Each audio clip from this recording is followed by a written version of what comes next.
Wenn der vielleicht die wissen, würde die eine Waschmaschine ganz einfach reinmerken können. Eerst durch die uitplauwen en dat wordt tussen rüben. Hier wie gesagt, die wird die Schifflot nehmen in dem mittelsten Fach, du hast einen Beat, dort dreck ich rofa, und damit kann ich die Schifflot ganz einfach nehmen. Hier sitzt die Verschwindet in der Schifflot erst von wo das Wutter nennen kommt, in der Waschmaschine.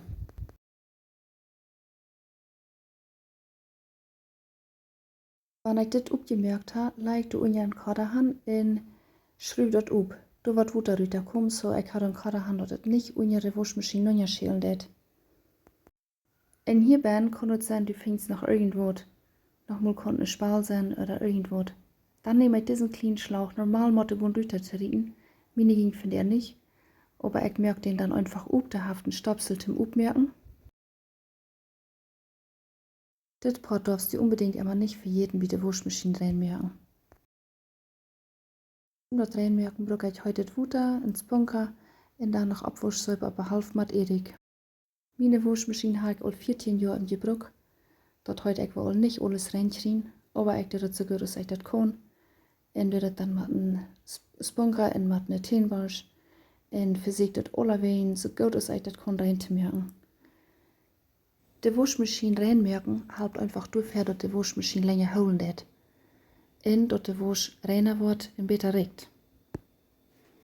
Ich schäle das Wasser in die Waschmaschine und du ganz vorsichtig mit dem Teenwasch dort reinmerken.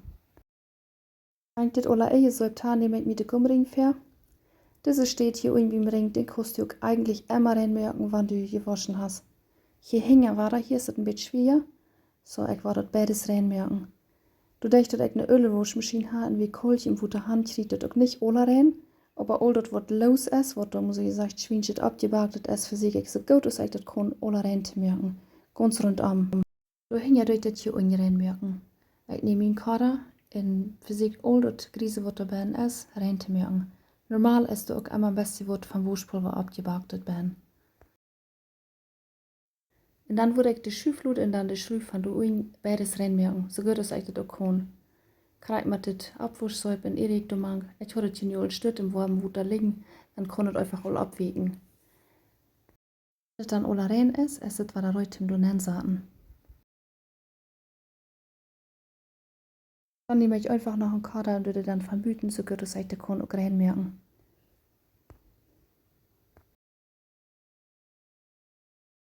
Ja, so sitzt es, wenn es rein ist, so rein als es wenig schaffen wird. Dann nehme ich einen Köffel Erik und würde das dann in der Waschmaschine einfach nennen. Und dann nehme ich noch einen Köffel und würde das Buven in der Schüfflut nennen. Dann gibt es noch Waschmaschinen, wo das Programm haben Limpia Tambor. Das kann dann krack hinter das, die Waschmaschine lade ich mit das Programm durchwaschen. Der wascht dann 70 oder 75 Grad einfach aus. Aber du musst du nicht in der Waschmaschine haben. Ich würde einfach 90 Grad auswaschen, damit kriegst du alles aus, was da drin geblieben ist, was ich nicht hereingekriegt. Dann nehme ich noch einmal durch den Kader und wasche den Ring einmal von Bern noch einmal ganz gescheit aus. Und alles, was losgelassen hat, kann ich dann auch noch einmal aufwaschen.